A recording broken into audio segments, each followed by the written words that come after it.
The Buffalo Bills just got some perfect news. What's up, everybody? Merry Christmas Eve. It's going to be Christmas tomorrow. It's a great season. You know, I'm just drinking the Kool-Aid again, not just the coffee. Actually, this is black coffee.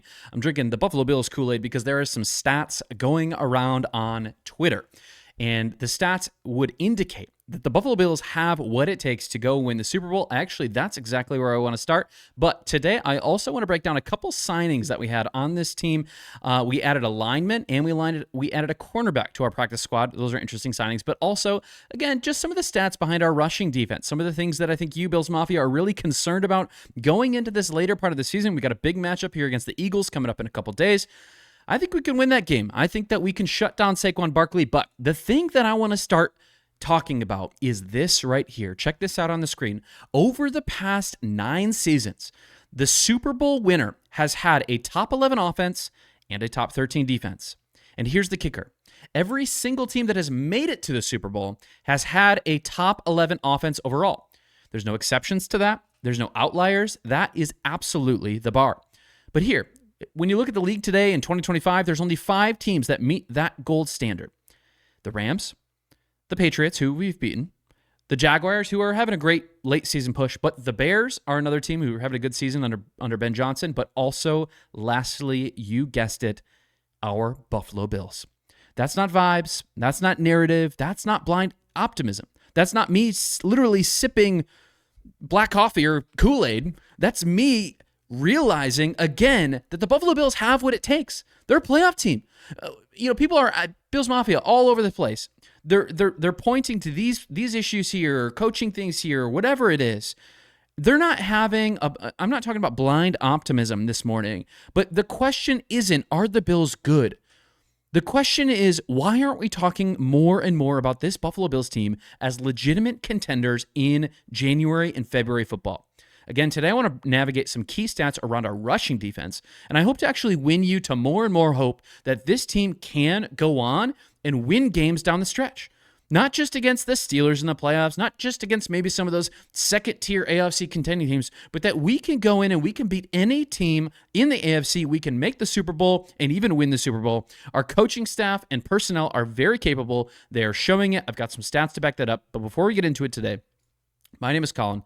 This is Crack the Table. We are all Bills, no breaks, breaking down Buffalo Bills content every single day. If you are looking for a new home of Buffalo Bills content, just subscribe, join our community. We're a smaller channel getting started, not really affiliated with anything, just making these videos because I enjoy talking Buffalo Bills content with everybody, especially down in the comments. If you have thoughts from this episode, make sure to drop those thoughts right down in the comments. But the first thing that I want to talk about is a little bit of reframing. You know, the Bills, yes, the rush defense is very, very bad. Actually, it's the 30th worst rush defense in the entire NFL.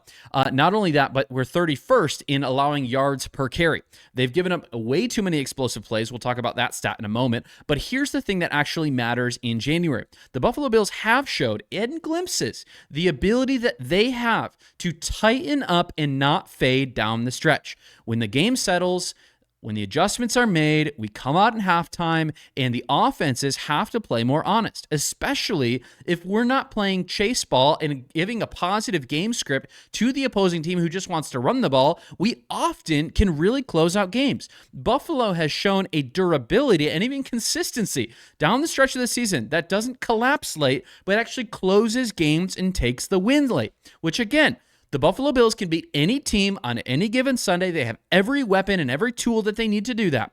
But the thing that I want to talk about right here is the championship DNA, or the second half dominance, not just a durability. We've been so blessed in the last month or two with a lack of injuries. I know we've got a couple lingering things day to day right now, and Josh Allen's got an ankle. But overall, here's one of the things I want to talk about. Let's talk a little about maybe the first half poor run defense for the Bills. Check this stat out right here. Buffalo has allowed 169 first downs, tied for 29th in the entire NFL in first half first downs. But the second half, check this out.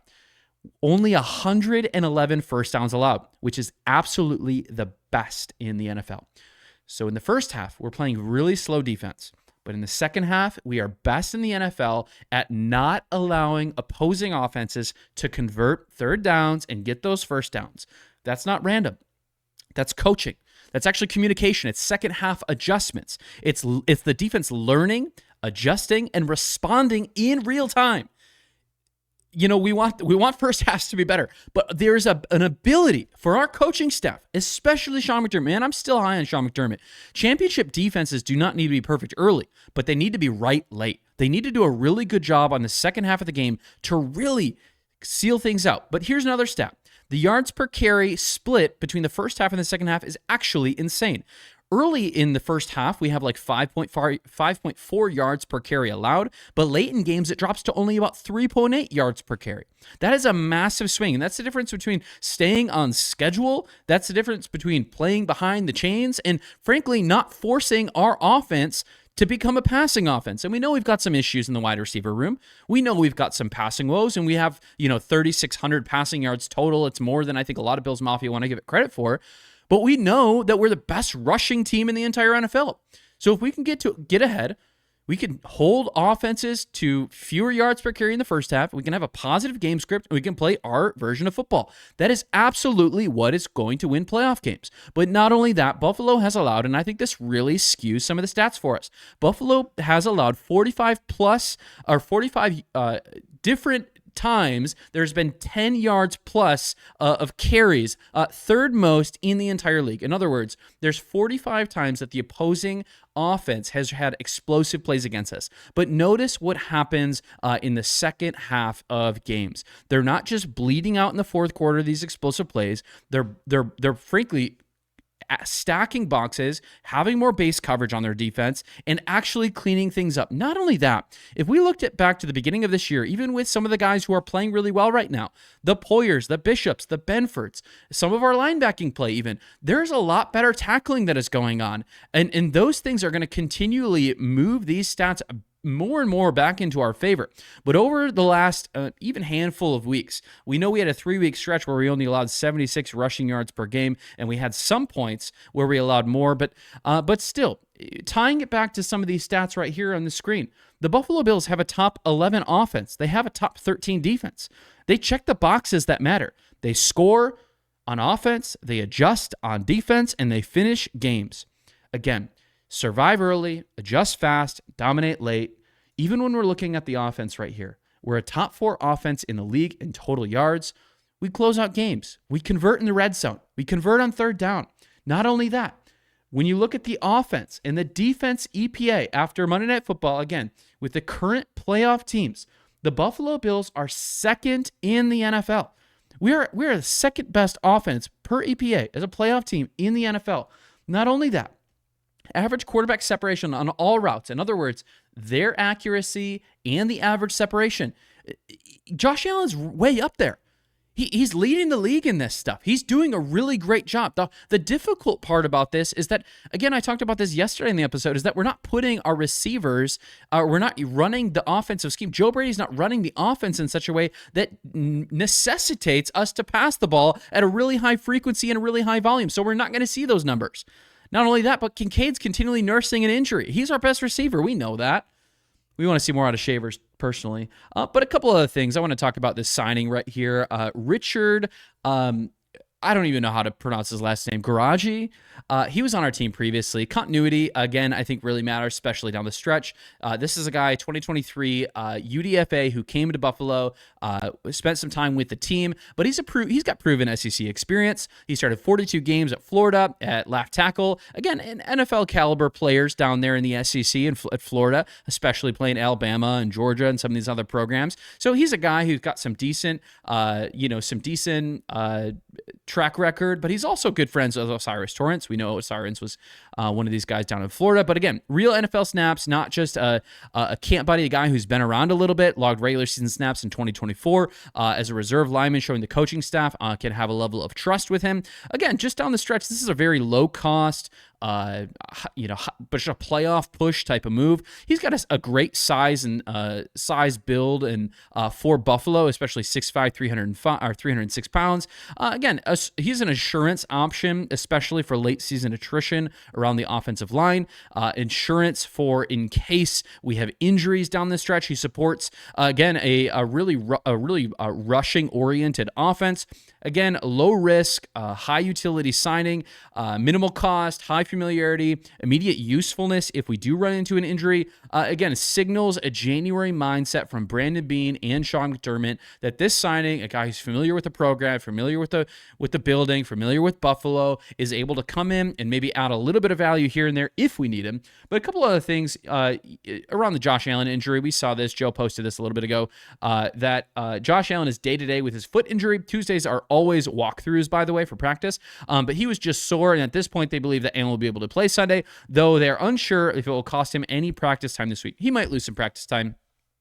It's concerning, but he's had so much continuity with this team over the last, oh my gosh, 8 years, 7 years, that he should be fine. This line, this running back, this tight end and receiver core will be fine in offense. I'm not too worried about that. Not only that, we had a couple other guys come in on Tuesday. Young Hoku, Gavin Stewart, and Maddox Trujillo came in and practiced or did workouts for kickers.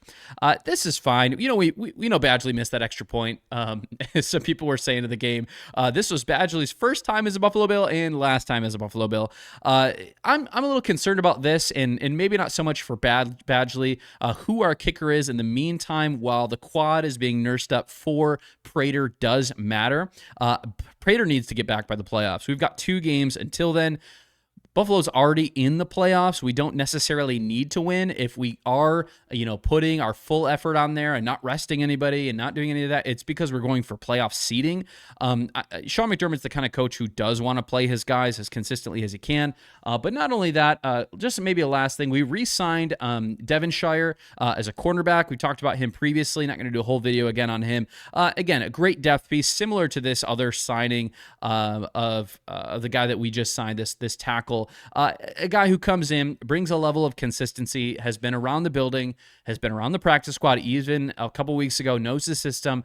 But in all of this, guys, I'm looking at this stat, and I'm looking at the way that many people are talking about the Buffalo Bills right now. And frankly, it's a little frustrating when we're sitting here, we're asking the question, are the Buffalo Bills good? We have the best rushing attack in the NFL. We have a top 4 or 5 offensive line. We have the best quarterback in the entire galaxy, in the entire universe. And people are questioning whether the Buffalo Bills can make a playoff run. They absolutely can make a playoff run. Drink the Kool-Aid, drink the coffee, drink whatever you need to get, maybe not whatever you drink to. Don't go crazy with alcohol, guys.